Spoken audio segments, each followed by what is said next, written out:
Hey guys, good morning. Yesterday I had mentioned that I may or may not be recording a recap of the ES long that I took and held for quite some time to catch that bull run up yesterday.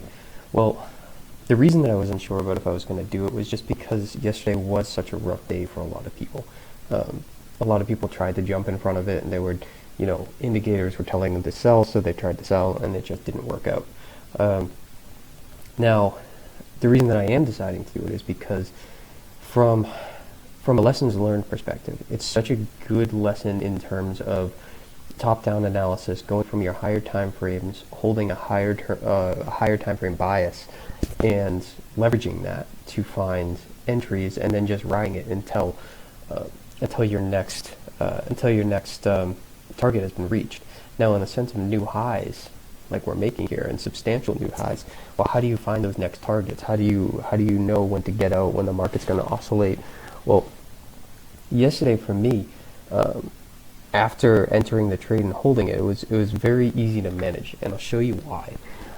So this recap is really focused around trade planning, execution, and management instead of just a quick recap. So it's going to be a bit longer, and I am not going to show any profits. I've had a bunch of people ask, but I won't. It's not the purpose of it. It's not the point of doing this recap, so please don't ask. I won't show any profits from this trade. So I've had a long-term bullish bias on the market for quite some time now.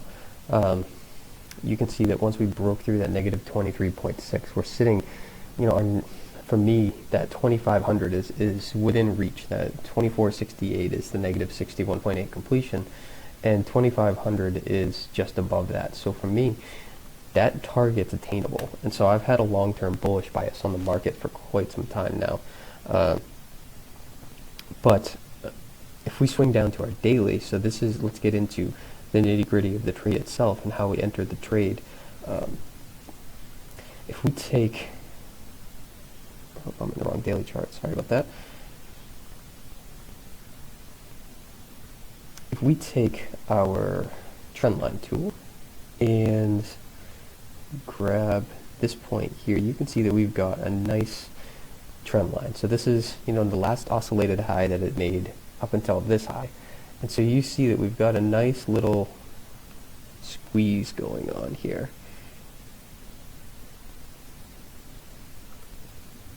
Okay, so nice little squeeze going on there. Now this little dip right here was just to push the structure.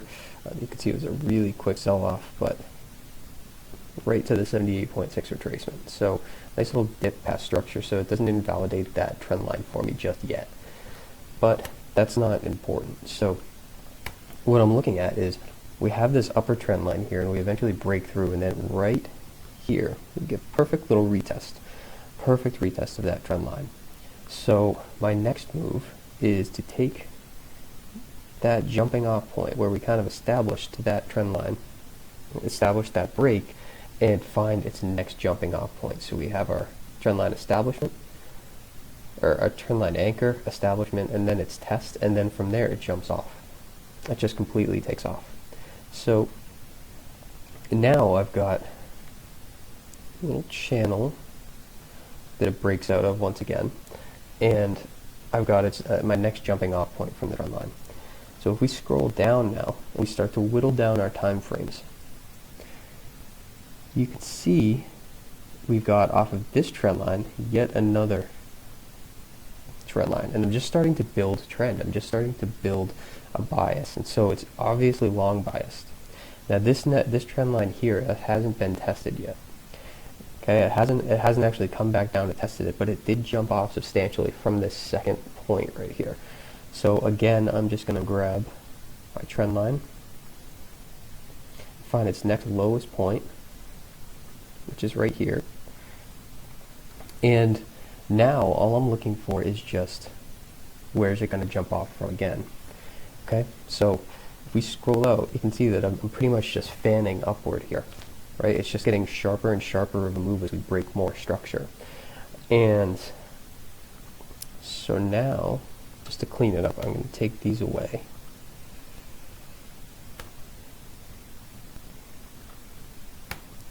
So now we've got our last ditch trend line here. We've got some, if we pull off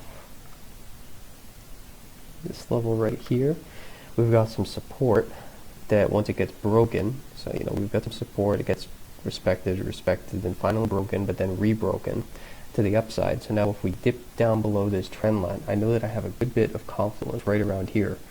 Now, that personally for me isn't quite enough to enter the trade. So what I'd be looking for is just yet another factor, yet another decision maker in this trade. I'm going to actually clean up this trend line a little bit because it's just a little messy.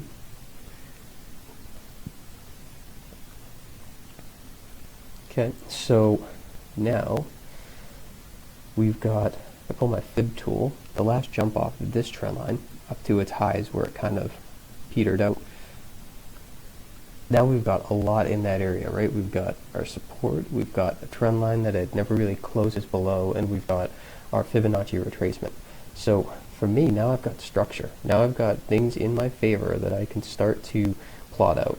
So we've got another little top right here in this range, and I'm not sure how well you can see it, so I'll zoom in a little bit and expand this up.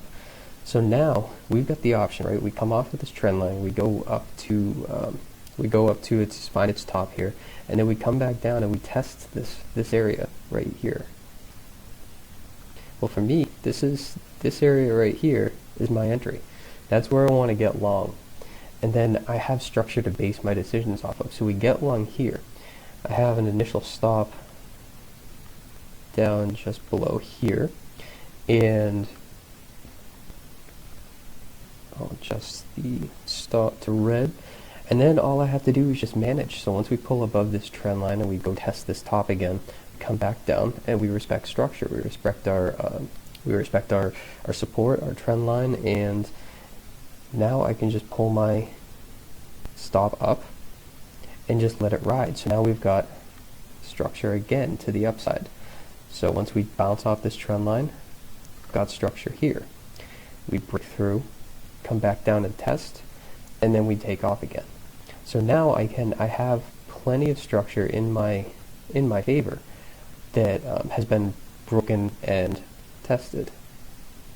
Okay, so I pull my stop down below that level there, and so now I'm sitting well in profit, and I've got targets to the upside that have been broken.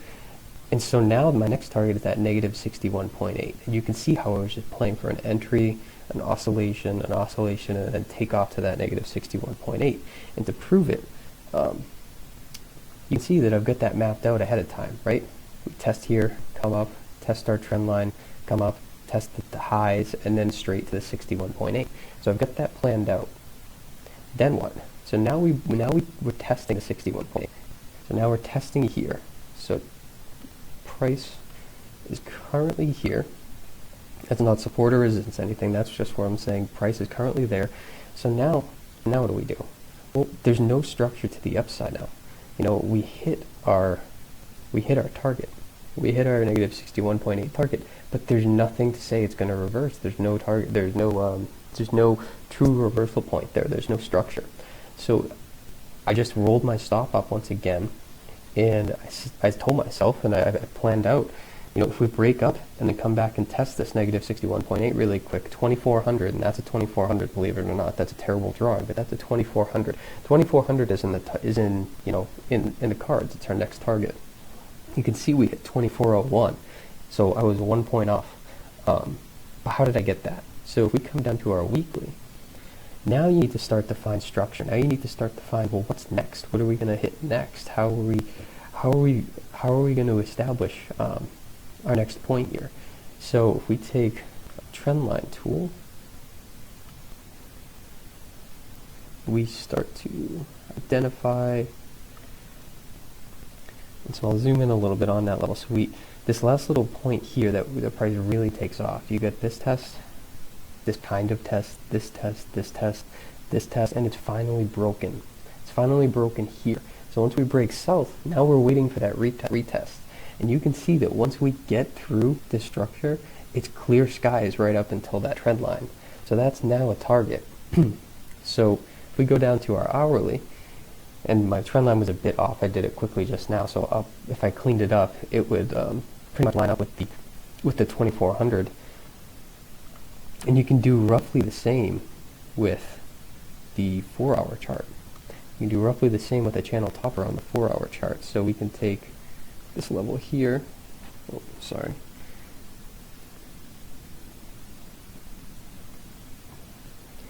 And so you now get targets right around that 2400 level.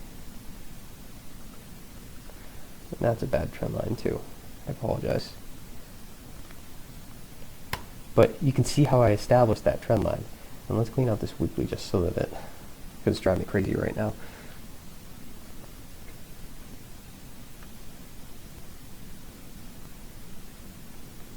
Okay, there we go. Now we're touching that last point. And now we get our 2400 target. So that's how I established my target. And you can see that when you look at it simply, even though we're reaching for new highs, there's structure. Sorry, it's early. So we get our entry here. My entry was 2358. You can see I literally just snipped my entry. That's all I wanted to show was 2358 half. So right here, so just off of that line, and then just rolled my stop as we moved up, and that was my target.